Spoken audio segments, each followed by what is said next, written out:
E aí, pessoal, boa noite. Boa noite, Núbia, nossa querida amiga de sempre aqui, firme, né? O Núbia perseverante. Fábio deu uma sumida, o que é compreensível, né? Concentrado na OAB, muito provavelmente. Vez por outra, a gente também conta aí com a alegria de receber a Luzanira. Acho que vocês foram os mais assíduos aqui no, no ao vivo, né? E tem um pessoal também que sempre acompanhou os nossos vídeos depois. Hoje, Luzanira com um cenário diferente, né?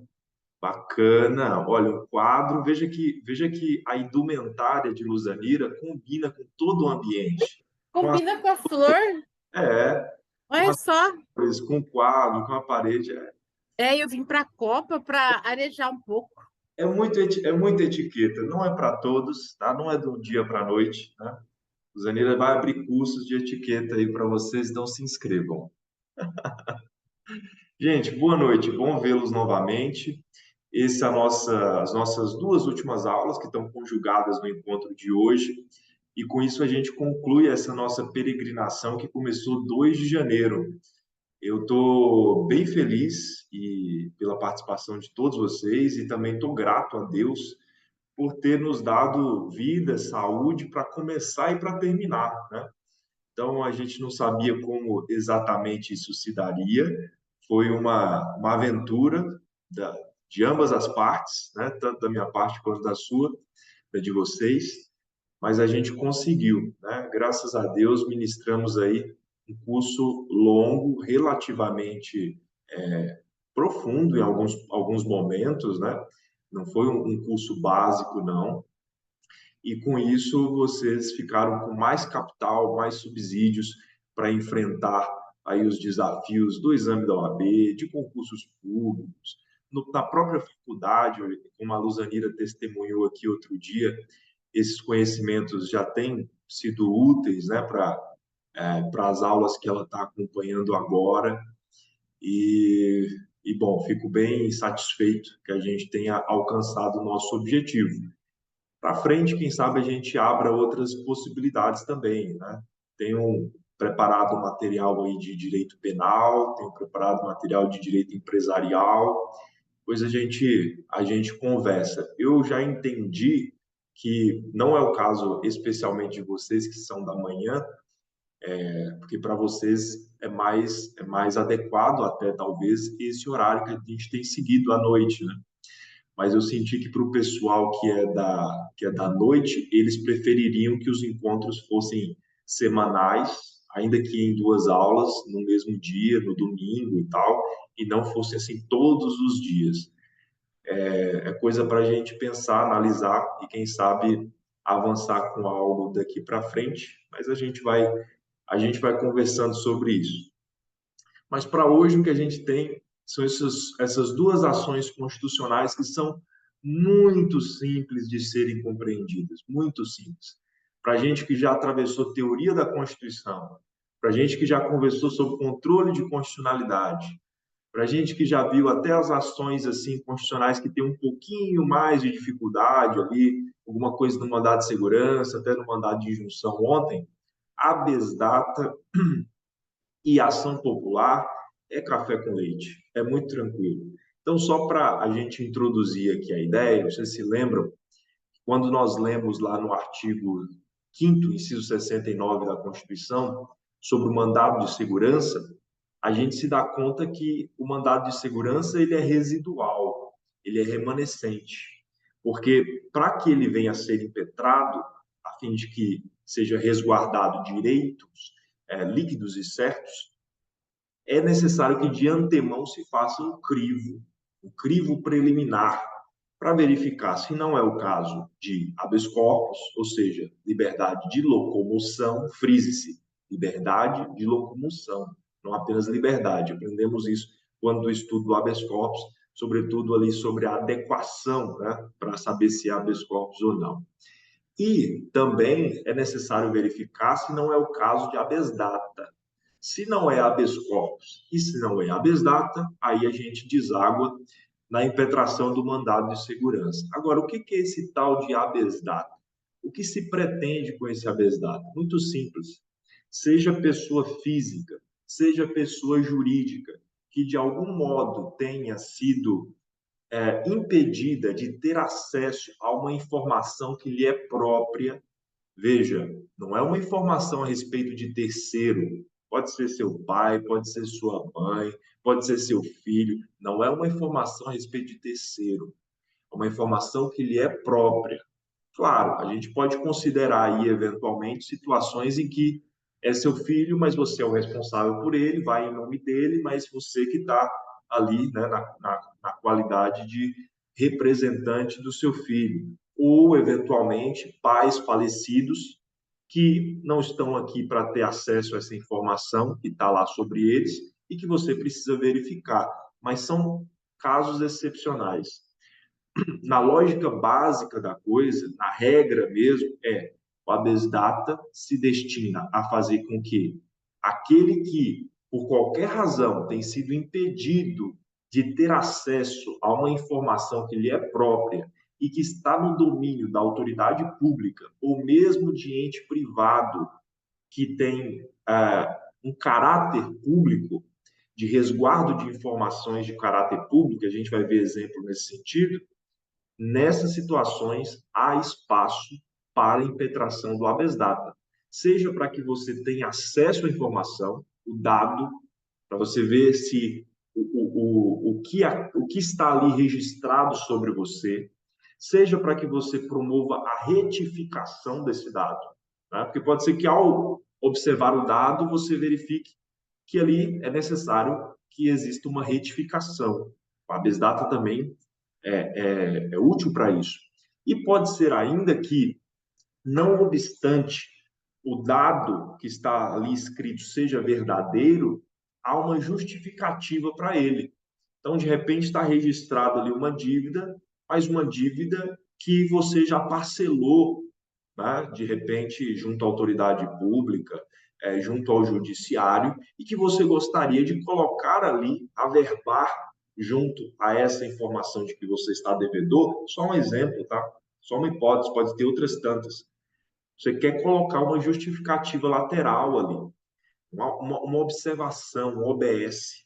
Então, seja para ter acesso à informação, seja para retificar a informação, seja para justificar aquela informação, o instrumento próprio para isso, a ação constitucional própria para isso é o habeas data, certo? Esse é o conceito básico.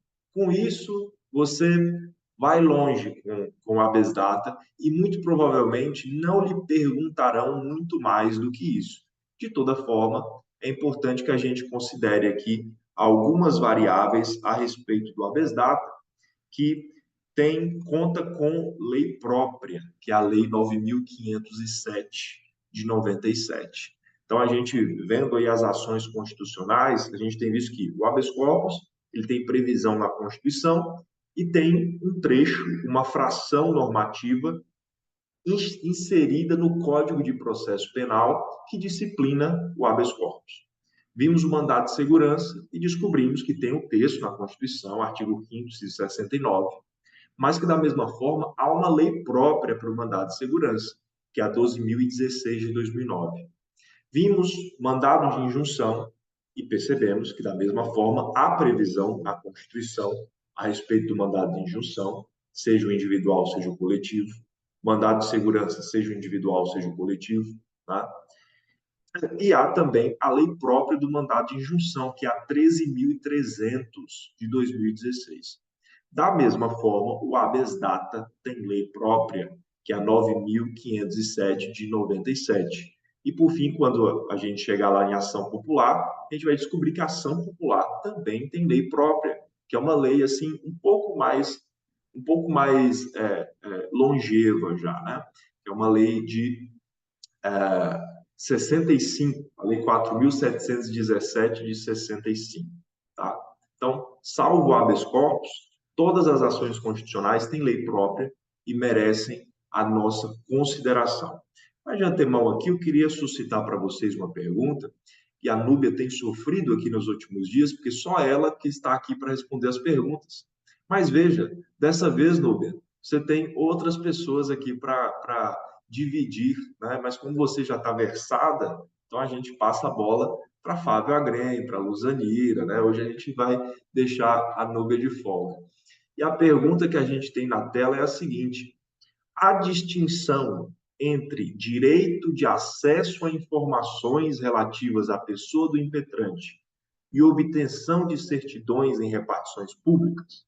Ou seja, se eu vou até a autoridade pública para ter acesso a uma informação a meu respeito, ou se eu vou à autoridade pública a fim de que seja expedida uma certidão com a informação que eu preciso, essas duas situações são equivalentes, são a mesma coisa e, por consequência, abrem margem para impetração de habeas data? Sim ou não? Entenderam a pergunta? Entenderam, né? Acho que a imagem do Fábio paralisou. E da Luzanira também. Bem na hora da pergunta. Agora eles estão voltando. Vocês estavam me ouvindo, gente? Porque vocês paralisaram de repente. Não, você travou, Pro. Fui eu que travei? Porque Mas para mim, vocês que travaram, gente. É, Então, travou, eu saí e voltei. Coincidência? Eu fiquei, ué.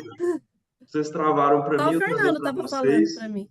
Enfim. Eu ainda perguntei, gente, travou para vocês? Eu isso aqui.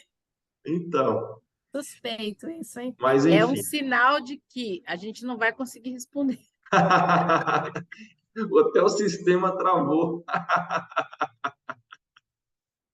Ai, ai, tá certo. Olha, então vou repetir aqui a questão para a gente reconstruir. Duas situações que parecem muito parecidas. De um lado, você quer ter acesso a uma informação a seu respeito, junto à autoridade pública. E aí você pensa, muito bem, diante dessa situação, o instrumento cabível, caso essa informação me seja recusada, é o habeas data. De um outro lado, o que você quer não é ter acesso à informação, ou retificar a informação, ou justificar a informação. O que você quer mesmo é que a autoridade pública expeça, né, uma certidão, sei lá, certidão negativa de débito fiscal, certidão negativa de antecedentes criminais, certo? Então, o que você quer é a expedição de uma certidão. O que você quer não é exatamente ter acesso à informação, nem retificar a informação, nem justificar a informação. A única coisa que você quer é sair dali com um papel na mão, ou, já em nossos tempos, com um PDF. Né? É o que você quer, a expedição de uma certidão. E essas duas situações, embora elas sejam semelhantes, elas não são iguais. E a gente precisa discriminar, porque entre uma e outra situação há providências distintas a serem assumidas. Porque se o que eu quero é ter acesso à informação, retificar a informação ou justificar a informação, de fato, o instrumento cabível é o habeas data. Porém, se o que eu quero é a expedição de uma certidão junto a uma repartição pública, e essa certidão me é negada, o que está sendo violado nesse momento é um direito líquido e certo meu, que não se confunde com a providência obtida mediante habeas data. Então, nessas circunstâncias, se estão te negando a expedição de uma certidão, você pode impetrar o mandado de segurança. Então, uma coisa é uma coisa, outra coisa é outra coisa. Quero acesso à informação, habeas data. Eu quero expedição de certidão e estão me negando. O caminho certo é o mandado de segurança. Porque quando você quer um documento vindo da autoridade pública, o seu objetivo, muito provavelmente, é reclamar, é vindicar o seu direito junto a outra autoridade pública ou em juízo, enfim. É esse o seu objetivo, que está sendo vilipendiado com a negativa do órgão público. Em razão disso, o caminho adequado é o mandado de segurança. Então, fica bem claro para a gente. Vou repetir, gente. Se o que eu quero é o acesso à informação, é a retificação da informação, é a justificativa da informação, Lei 9.507, de 97, que trata do habeas data. Porém, se o que eu quero é a expedição de certidão, então, nesse caso, Lei 12.016, de 2009, porque é caso de mandado de segurança. E quanto à legitimidade? Todo mundo pode impetrar habeas data? Sim. Seja pessoa física, natural ou pessoa jurídica, podem impetrar habeas data desde que para reclamar acesso à informação que lhe é própria. Não é informação sobre o terceiro, não é informação sobre o governo, não é informação sobre o Estado, é informação que lhe é própria. Eu tenho direito a ter acesso ao que a autoridade pública registrou a meu respeito. Eu tenho esse direito. Então, ante uma situação como essa, o caminho certo é a impetração de habeas data. Então, no polo ativo dessa ação está a pessoa física ou jurídica que foi, de alguma forma, prejudicada com acesso à informação, e no polo passivo dessa ação está a entidade pública ou mesmo privada que esteja resguardando informação de caráter público, que pode estar no polo passivo de uma ação de habeas data, de um habeas data.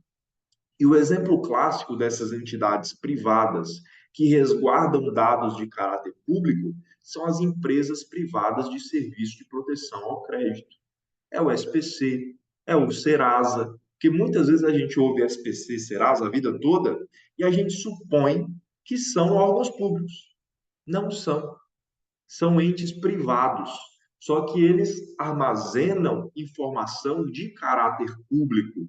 E armazenando informação de caráter público, né, e por qualquer razão impedindo que você tenha acesso à informação, impedindo que você retifique a informação, impedindo que você coloque uma justificativa junto àquela informação, aquele dado, você pode sim se valer da impetração de habeas data. O procedimento correspondente ao instrumento está disposto na Lei 9.507 de 97, como eu já mencionei. E aqui, meus amigos, está uma informação muito importante. Porque veja bem, pense assim: quero ter acesso a uma informação que está em posse do Serasa ou do SPC. Quero ter acesso a uma informação que está em posse da Prefeitura Municipal. O que farei? Já de pronto eu vou até o Poder Judiciário e impetro o habeas data?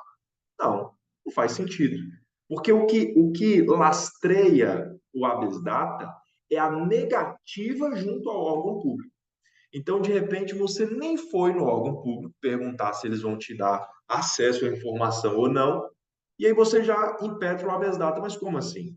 De repente, a pessoa pode pensar, a fila está tão grande, acho que eu vou lá direto no judiciário, porque, afinal de contas, a habeas data tem prioridade, então eu acho que lá é mais rápido. Não vou enfrentar essa fila, não. Está virando um quarteirão aqui, ou não? Não é o caso. Você primeiro precisa ir no órgão público e ante a negativa do órgão público, do seu requerimento, então você tem o lastro para ir até o judiciário e falar aqui, olha, seu juiz, eu fui lá buscar uma informação a meu respeito, porém, não me franquearam a informação, me deram aqui essa negativa. Então, está aqui. Determine, ordene que eles me dêem acesso à minha informação, que eles retifiquem o meu dado, que eles façam anotação naquela informação. Então, você faz o requerimento, prévio requerimento, como diz a lei, e eles têm um prazo de 48 horas para deferir ou para indeferir. E aí, a lei indica alguns prazos para que, ante a negativa, ante a inércia do órgão público, tem isso. Às vezes o órgão público ele não veio te dizer nego o seu requerimento. Ele só sumiu. Ele só desapareceu no mundo. E você vai lá e não te dão resposta. E aí, o que você vai fazer? O fato é que, quando você foi junto à autoridade pública, você apresentou um requerimento. Junto ao seu requerimento, foi colocado o quê? Um protocolo. Mas vamos pensar que fisicamente, vamos lá dar uma carimbada, né, Luzanito? Vamos dar uma carimbada, colocar a data e a pessoa vai assinar, certo? Então, diante daquela data, você vai contar os dias correspondentes, que previstos na lei. Então, apresentei tal dia, passaram-se tantos dias, não me deram devolutiva, então agora eu tenho o que eu preciso para impetrar o habeas data junto ao Poder Judiciário, né? O artigo 4º faz essa menção, que já tenho exposto para vocês, que o habeas data não é meramente ter acesso à informação.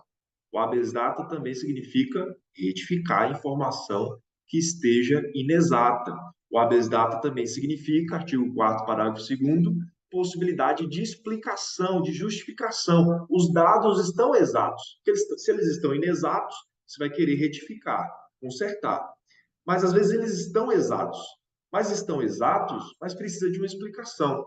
Sabe aquela situação que o fato pelo fato, todo mundo se escandaliza, mas aí vem alguém e diz, tudo bem, é assim mesmo, mas tem isso, aquilo. Ah, tá bom. Então, a lei te dá essa oportunidade. Eu estou devedor? Estou.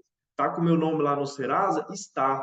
Porém, está meu nome no Serasa indevidamente, tanto é que há um processo em curso em que eu estou buscando indenização e eu quero que fique registrado aqui essa informação que justifica esse dado aí, que embora verdadeiro, ele está sendo, ele precisa ser justificado. Então, essa aí é uma outra possibilidade. Lá no artigo 8º, parágrafo único do artigo da Lei 9.507/97, faz menção de que, ao você apresentar a sua petição inicial, né, o seu habeas data, você deve instruí-la com prova. Aí você deve pensar, mas espera aí, que prova é essa de habeas data? Porque o que eu quero é ter acesso à informação. Que prova é essa? Porque quando é mandado de segurança, eu entendi o que é prova pré-constituída, né? Direito líquido e certo. Mas que prova é essa aqui do habeas data? Simples. A prova de que a autoridade pública negou acesso, né? O seu acesso à informação, seja com a negativa propriamente dita, seja com o decurso temporal sem qualquer resposta. Tá? Então, isso aí é lastro para que você possa devidamente fundamentar o seu habeas data. Aí, então, ante o seu pedido, o juiz vai despachar, né? Vai determinar o que é necessário para que o órgão público te apresente a informação, ou para que retifique, ou para que justifique em tantos dias, conforme os termos da lei. Tudo isso aí vai vir a partir da ordem judicial, e por isso é um mandado, né? O habeas data.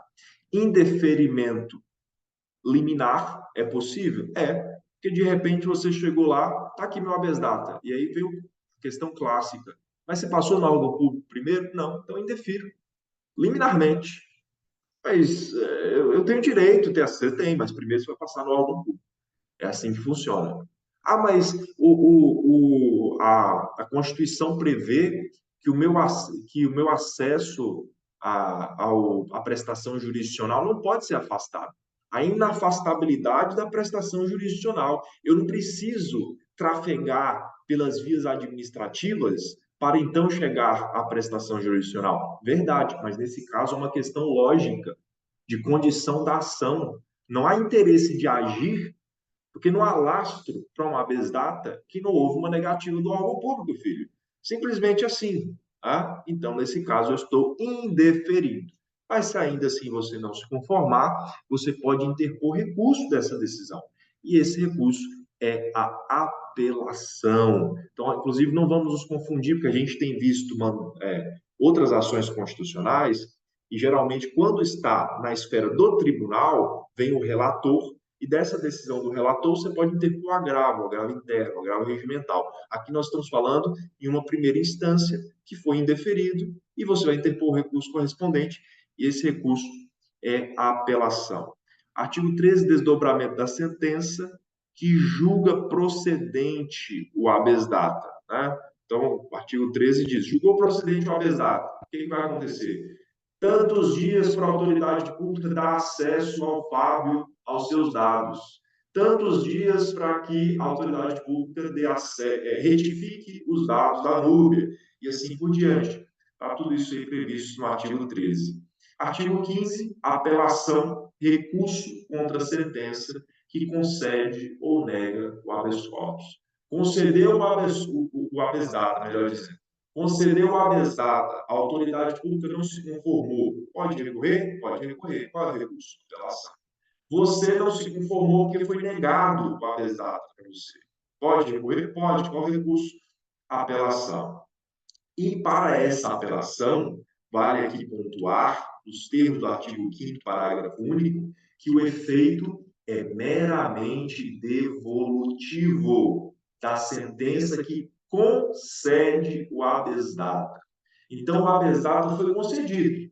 Então, se o habeas data foi concedido, o que significa? Isso significa acesso à informação, isso significa retificação da informação, isso significa justificação da informação. Só que aí a autoridade do outro lado não está conformada com isso. O que ela pode fazer? Ela pode recorrer. E ao recorrer desse recurso, essa apelação, ela não terá efeito devolutivo e suspensivo. Ela terá apenas efeito devolutivo. Ou seja, você vai ter acesso à informação. A sua informação vai ser retificada, tá? Enquanto o tribunal julga a aquele respeito. Porque não vai ficar suspensa essa decisão até que o tribunal julgue a respeito dessa matéria, salvo se for obtida a suspensão da sentença junto ao presidente do tribunal.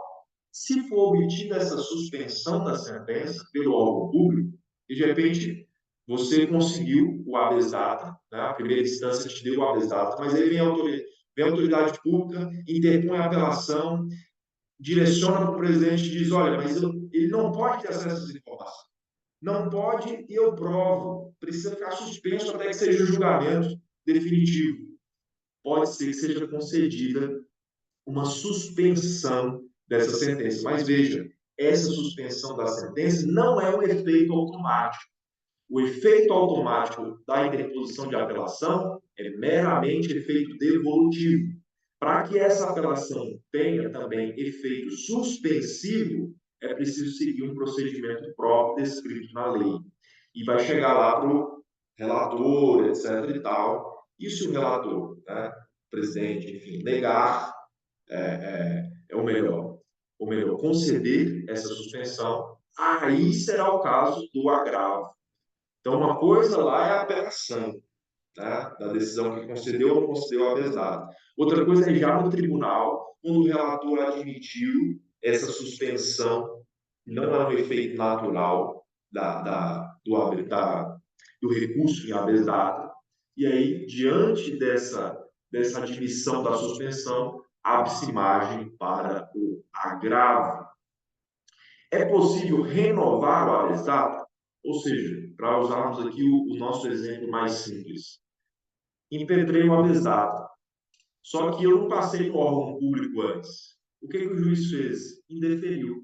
Eu perdi a chance para todo sempre de impetrar um habeas data a respeito daquilo? Não. Indeferi. Agora eu aprendi, seu juiz. Eu aprendi que eu preciso enfrentar a fila lá do órgão público primeiro. É isso mesmo, você precisa enfrentar a fila do órgão público primeiro. Aí você volta lá, bate na porta, tenta, quero essa informação. Negativo, vai embora, aqui não tem informação para você não. Aí vem o cidadão de novo e impetra outro habeas data. Pode ele fazer isso? Pode. Pode fazer isso. É possível renovar o habeas data, mesmo que o habeas data anterior tenha sido indeferido. Veja que o objetivo dele, seja antes, seja depois, era ter acesso à mesma informação. Só que na primeira oportunidade, ele ingressou com a habeas data de maneira equivocada. Tá? Então, é possível renovar o habeas data. E, por fim, vale ainda dizer, nos termos do artigo 19 da Lei 9.507, de 97, que o habeas data, assim como o habeas corpus, assim como o mandado de segurança, eles têm prioridade. Quando você os impetra, eles vão para uma fila específica, eles não caem na vala comum, que, afinal de contas, eles estão aí em defesa de direitos e garantias fundamentais determinantes para toda a sociedade. E com isso, amigos queridos, concluímos a nossa aula de APESDATA e começamos a nossa aula de ação popular. Certo? O que precisamos aprender sobre a ação popular? Podemos aprender sobre a ação popular que todos nós, cidadãos, podemos procurar o Poder Judiciário a fim de vindicar a proteção do patrimônio público, da moralidade administrativa, do patrimônio histórico, cultural. Todos nós somos mordomos, somos curadores desses patrimônios. Esse patrimônio pertence a todos nós, que nós fazemos parte do povo. Nós somos cidadãos e, por isso, nós podemos ingressar, nós podemos ajuizar a ação popular. Todas as pessoas que moram no Brasil podem ajuizar uma ação popular? Não, não. O habeas corpus, como a gente viu, qualquer pessoa, qualquer mesmo, até uma criança, se conseguir, pode impetrar um habeas corpus. Uma ação popular também é muito ampla. A ação popular é muito ampla, tem amplo alcance. Porém, para que você ajuize uma ação popular, você precisa ser cidadão. Você precisa ser cidadã. Então, quando você ajuiza, você tem que colocar lá, ó, Fábio Agrem da Silva, está aqui, ó, meu título de eleitor, eu estou regular junto à Justiça Eleitoral e, por isso, eu tenho legitimidade para ajuizar uma ação popular. Se você não for cidadão, né, se você não tiver participação política, se você não votar e puder ser votado, você não pode ajuizar ação popular. Então, essa é a característica da ação popular, que nada mais é do que um instrumento de democracia direta, um instrumento de democracia participativa, assim como é o plebiscito, o referendo, a lei por iniciativa popular. Tudo isso é instrumento de democracia direta, de democracia participativa. Quando nós inclinamos os nossos olhares para o artigo 1º, parágrafo único da Constituição, nós descobrimos que todo o poder emana do povo. O povo é o titular do poder. Porém, ele é representado, na maioria das situações, em nível político, pelos seus representantes, prevalecendo uma democracia representativa. Ainda assim, nos termos do próprio parágrafo único do artigo 1º, há margem para a democracia participativa, para a democracia direta. Isso se dá nas consultas populares, seja a prévia, como no plebiscito, seja na posterior, como no referendo. Na lei de iniciativa popular, cumpridos os requisitos previstos na Constituição, é possível começar a dar iniciativa a um processo legislativo a partir de uma iniciativa do povo. E, junto a esses instrumentos de democracia participativa, nós encontramos também a ação popular, que é própria do cidadão e que tem como objeto, como eu adiantei para vocês, resguardar o patrimônio público, a moralidade administrativa, o meio ambiente, o patrimônio histórico, o patrimônio cultural. Todos nós devemos zelar por isso. É bem verdade que, geralmente, quando se verifica aí alguém que ajuizou uma ação popular, geralmente é um advogado, uma advogada, mas qualquer cidadão pode ajuizar essa ação popular. E aí merece a gente considerar. Esse cidadão, que não é advogado nem advogada, ele ajuiza e tem capacidade postulatória ou ele precisa de advogado? A gente precisa ponderar, porque a gente descobriu lá no habeas corpus que não precisa de advogado para habeas corpus. Mas ação popular, será que precisa? Então, a ação popular, vale a pena também mencionar, pode ser preventiva, então há uma ameaça de violação ao patrimônio público, ao patrimônio histórico, cultural. Então, uma ação popular preventiva. Às vezes o leite já está derramado, às vezes a vaca já foi presa mesmo, a gente vai tentar mitigar essa situação. Ação popular repressiva. Quem tem legitimidade? Artigo 1º da Lei 4.717 de 65, que é todo cidadão ou cidadã, obviamente, pode ajuizar ação popular. E nesse grupo não se inclui, obviamente, estrangeiros, pessoas que estão sem pátria, pessoas jurídicas. Olha esse detalhe aqui, porque geralmente tudo que a gente viu até então pode vir por pessoa física, natural ou pessoa jurídica. A ação popular pode ser ajuizada por pessoa jurídica? Não. A pessoa jurídica é cidadão? Não. Então, a pessoa jurídica não pode ajuizar uma ação popular. Então, não cai nessa cilada, tá? Não cai nessa cilada. É estrangeiro? Faz parte da população brasileira se estiver aqui no Brasil. Né? A pátria faz parte da população se estiver aqui no Brasil. Mas não é cidadão, não é povo, tá? Porque para isso precisa ter resguardados aí os direitos políticos. Pergunta interessante.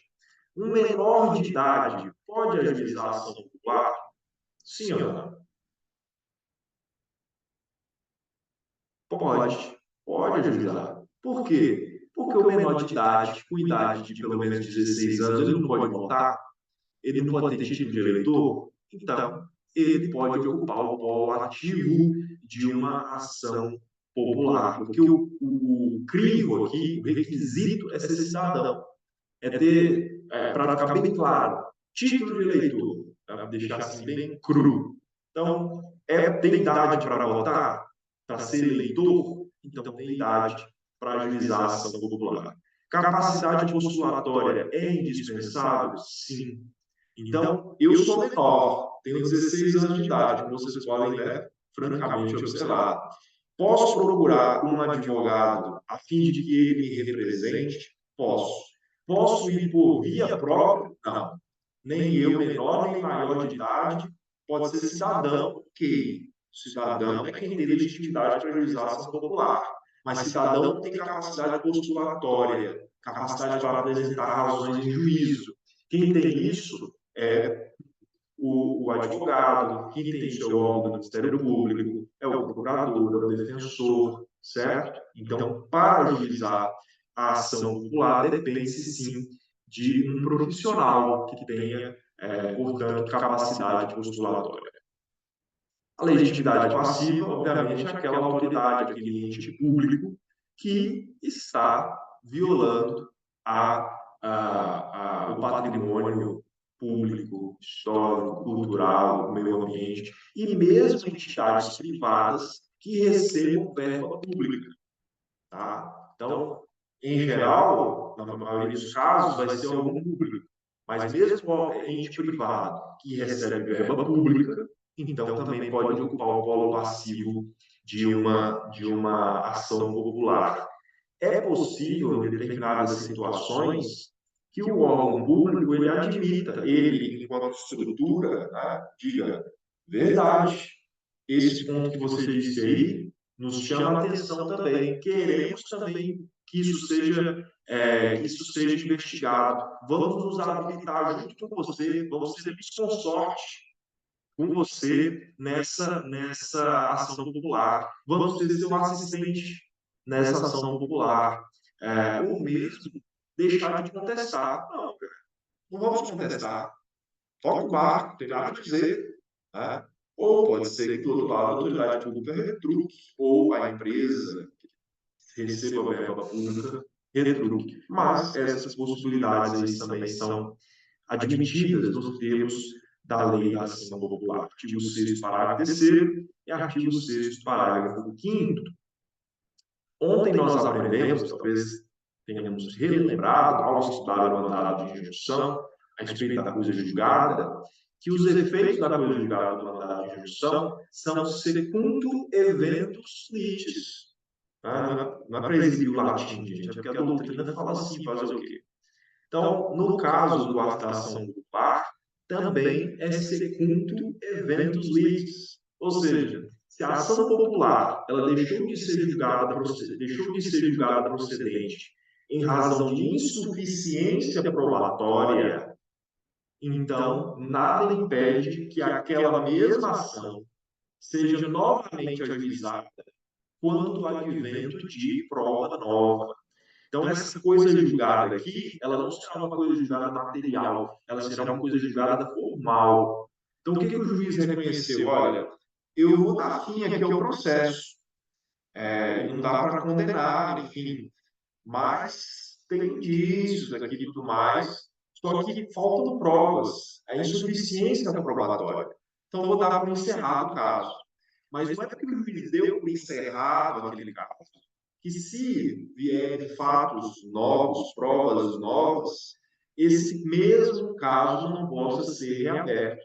Porque nessa situação, a coisa julgada, ela não é definitiva materialmente, ela é formalmente. Então, a depender do que for decidido, se for por insuficiência probatória, esse objeto pode ser renovado mediante ajuizamento de uma nova ação popular. Liminar é admitida, sim, demonstrado o perigo fora, o fumus boniuris, que a gente já conhece também, o perigo da memória, a fumaça do bom direito. É possível que liminarmente se conceda algo mesmo numa ação popular, a fim de resguardar o direito vindicado ao final daquela ação. E aqui alguns detalhes importantes. Artigo 19. Efeitos dessa decisão em ação popular. A ação popular foi ajuizada e foi julgada improcedente. Morreu aí? Não. Necessariamente ela precisa se submeter ao duplo grau de jurisdição. Mesmo que o cidadão, porque veja bem, digamos, Núbia descobriu alguma coisa que pode colocar alguém em maus lençóis. Corajosa, Núbia vai lá, ajuiza a ação popular. Só que durante a ação popular, todo aquele paranauê que acontece no curso de uma ação popular, né? A gazeta local é chamada, sai no jornal, começa a receber ameaças no WhatsApp, uma pressão danada. Aí chega lá no final, ela é julgada improcedente. Né? Núbia muito provavelmente vai se sentir tão motivada a recorrer. Mas esse não é um tema que envolve apenas a Núbia. Esse é um tema que pode ter implicações de ordem pública. Então, o que a lei diz? Necessariamente, mesmo tendo julgado inocente, manda para o tribunal. O tribunal precisa conferir. Precisa existir um duplo grau de jurisdição. Porque, de repente, o cidadão ele tem força suficiente, não digo nem financeira, mas força moral, força afinal de contas, ninguém quer ir mais cedo do que o chamado da natureza. Né? Então, a pessoa pode falar assim, em nome do que eu vou fazer isso? Eu vou me embora, vou dar um vazar aí. Então, a alternativa aqui, segundo a lei, julgada improcedente essa ação popular, é que se respeite o duplo grau de jurisdição. E se essa ação popular for julgada procedente, o recurso contra essa ação popular julgada procedente terá efeito suspensivo. Então, é procedente. Ok, é procedente, estamos apurando para ver o que pode ser feito a fim de vindicar, reclamar o patrimônio histórico, cultural, meio ambiente, patrimônio público, etc. e tal. Mas se quem está do outro lado, no polo passivo, recorreu, tudo bem, a gente consegue esperar. Então, o recurso terá efeito suspensivo. Certo? E com isso, tem mais coisas? Ah, sim, mais um detalhe aqui. As custas. Você quer ajuizar a ação popular? É no 0800. Que imagina, você já vai ter todo o desgaste, né, de se colocar nessa situação em nome do bem público. Né? Ou, às vezes, em nome de 30 segundos de fama, né? Pode ser também, mas enfim. Então, nesse caso, você está isento de custas e do ônus da sucumbência. Certo? E com isso nós concluímos, né? Vimos a ação popular.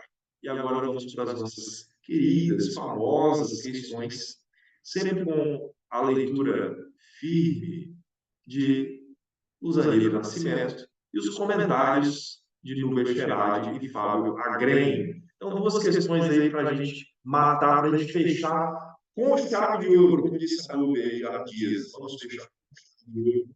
Vamos fechar aqui com usaneira, né? Seu alto padrão estético aí, no amarelo, né? Branco, amarelo, tela bacana, né? Tem que conversar com alguém para isso aqui também, ó, para ficar mais da hora isso aqui. Tá vindo assim meio tremido, eu não estou te entendendo direito. Eita, nós. Mas tá bom, já estamos para o final. Acho que foi um momento, então. Eu entendo que essa aula, bom, né, deveria ter sido ao vivo. Pois é. Depois a gente ainda sair para jantar, né? Eu concordo. Para comemorar, Mas vamos lá. Temos que comemorar. Vamos comemorar. Qualquer hora a gente ajuda. Então vamos lá. Vamos lá. Deixa eu ler. O habeas data não pode ser impetrado em favor de terceiro, porque visa tutelar direito à informação relativa à pessoa do impetrante. A respeito do enunciado acima, é correto afirmar que... Questão A. Ambas as afirmativas são verdadeiras, e a primeira justifica a segunda. Olha um AB cheio de graça aí, né? Letra B. Então, B. A primeira afirmativa é verdadeira, e a segunda é falsa. A C. A primeira afirmativa é falsa, e a segunda é verdadeira. A D. Ambas as afirmativas são falsas. E aí? O habeas data não pode ser impetrado em favor de terceiros. Está certo ou errado? Tá certo. Tá certo. Nossa, agora eu li direto, eu não li, não. Eu ia colocar direto no ar, ia passar pro gabarito. Olha lá, o habeas data não pode ser impetrado em favor de terceiro. Isso está certo. Aí vem a justificativa. Porque visa tutelar direito à informação relativa à pessoa do impetrante. Então, a primeira afirmativa está antes do porquê e a segunda afirmativa está depois do porquê. Então, aí vem a OAB e pergunta, a respeito do enunciado, que vai afirmar, ambas as afirmativas são verdadeiras e a primeira justifica a segunda. B. A primeira afirmativa é verdadeira e a segunda é falsa. C. A primeira afirmativa é falsa e a segunda é verdadeira. E D. Ambas as afirmativas são falsas. Aparentemente, as duas afirmativas são verdadeiras. O habeas data não pode ser impetrado em favor de terceiro, não pode mesmo, você só pode impetrar habeas data em seu próprio favor e visa tutelar direito à informação relativa à pessoa do impetrante. Certo? Letra A, ambas as afirmativas são verdadeiras e a primeira justifica a segunda. Certo?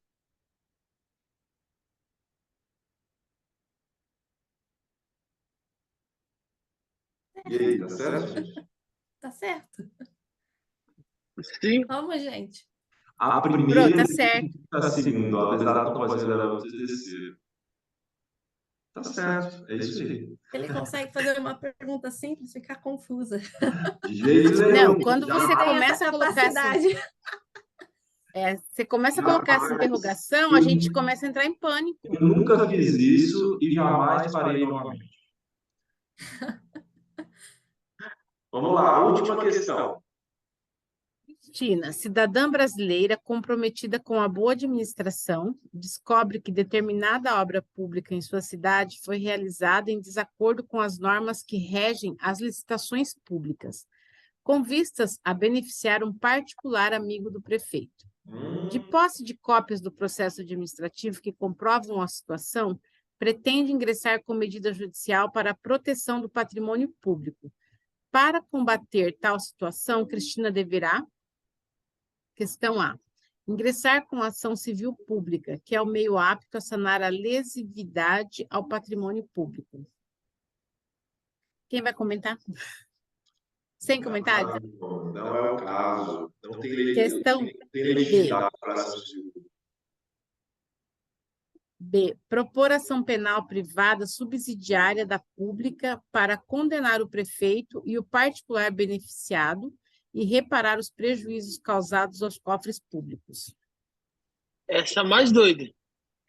Essa já arrisca. Existe a ação penal privada subsidiária da pública, mas isso implica na negligência do Ministério Público, que é um fato que o enunciado não nos traz. Né? Questão C. Impetrar mandado de segurança coletivo para amparar direito líquido e certo seu e de todos os cidadãos aos princípios da legalidade e moralidade. Pode essa cidadã impetrar um mandado de segurança coletivo? Tem legitimidade? Ela tem legitimidade para impetrar um mandado de segurança individual, mas o coletivo não. Certo? Questão D. Ingressar com ação popular apta a proteger o patrimônio público indevidamente lesado. Essa é isso aí.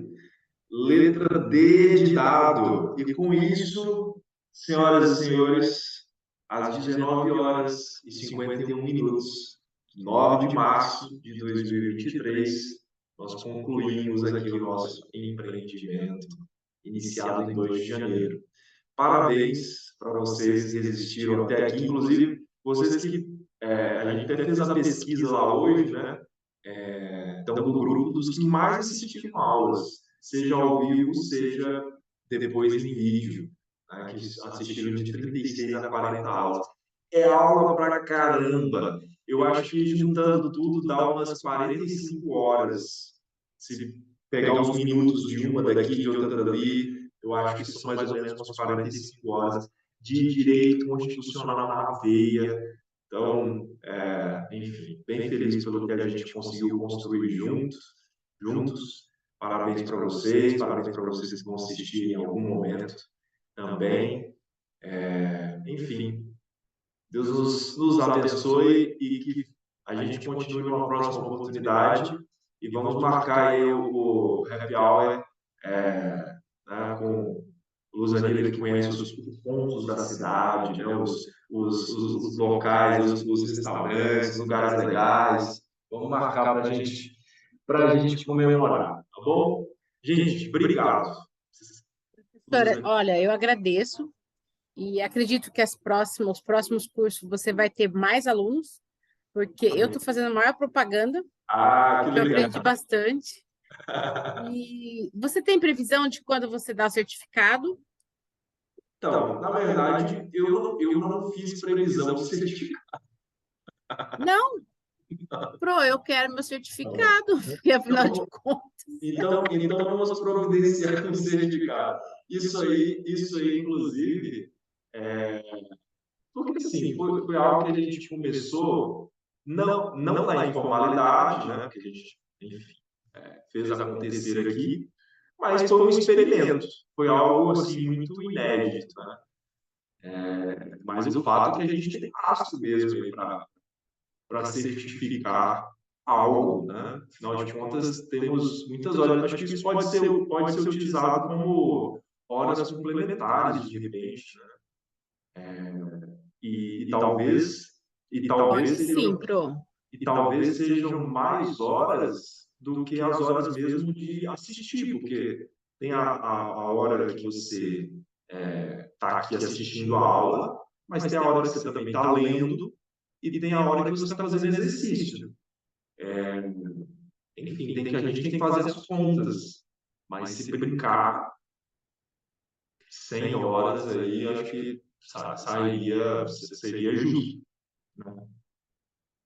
Enfim. Seria uma bênção.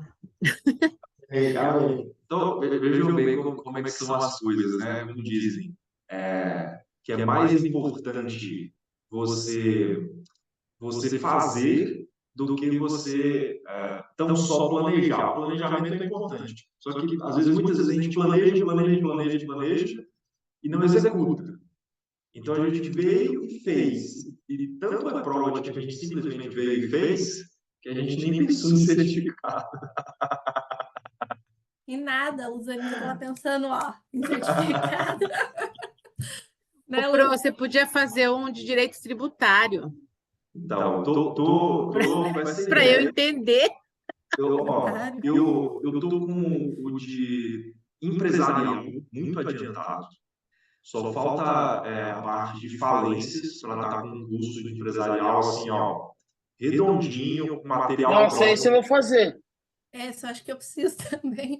Então, assim, eu tive empresarial na faculdade, e tive uma excelente professora, diga-se de passagem, professora doutora Fernanda Cristina Corcolan, mas na faculdade a gente não tem tanto, pelo menos na minha época, não tinha tanto espaço para o direito empresarial. E aí, depois que eu me formei, já aprovado na UAB, já trabalhando, tive a oportunidade de advogar num escritório especializado em direito empresarial, aí eu falei, cara, eu preciso aprender isso aqui. Eu comecei a me aprofundar mais no direito empresarial e depois decidi preparar um material, assim como eu preparei um material de constitucional. Então, tem esse material de empresarial muito adiantado, tem um material de direito penal, parte geral, também muito adiantado, e o de direito tributário está para ser feito. Tenho uma pretensão ousada de fazê-lo aí nos próximos meses. Tudo isso aí conjugado com os artigos do doutorado, com a tese, com as aulas, com o trabalho, né? Orem por mim. Para eu Precisa sobreviver. viver um pouco, hein? Eu também acho. Eu também acho. Mas, assim, eu agradeço muito a Deus porque, enfim, todo mundo precisa trabalhar. Assim, pouca gente, não vou dizer pouca gente, mas um número restrito de pessoas tem a oportunidade de trabalhar com uma coisa que gosta, que ama. E eu sou um desses caras. Eu gosto muito do que eu faço, eu sou apaixonado pelo direito.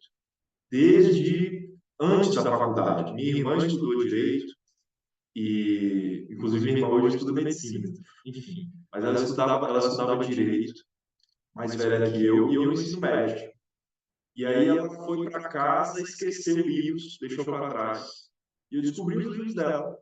Livro de introdução ao estudo do direito, por exemplo, do professor Décio Sampaio Ferraz Júnior, que hoje é um dos meus professores do doutorado. Foi o meu primeiro acesso ao direito. Eu estava lá na aula tediosa de química do ensino médio, e lá no meu cantinho, estudando introdução ao direito. E chegava o intervalo, curiosamente, eu tive aula de química, que ela nunca gostei mesmo. Só que o professor de química era advogado.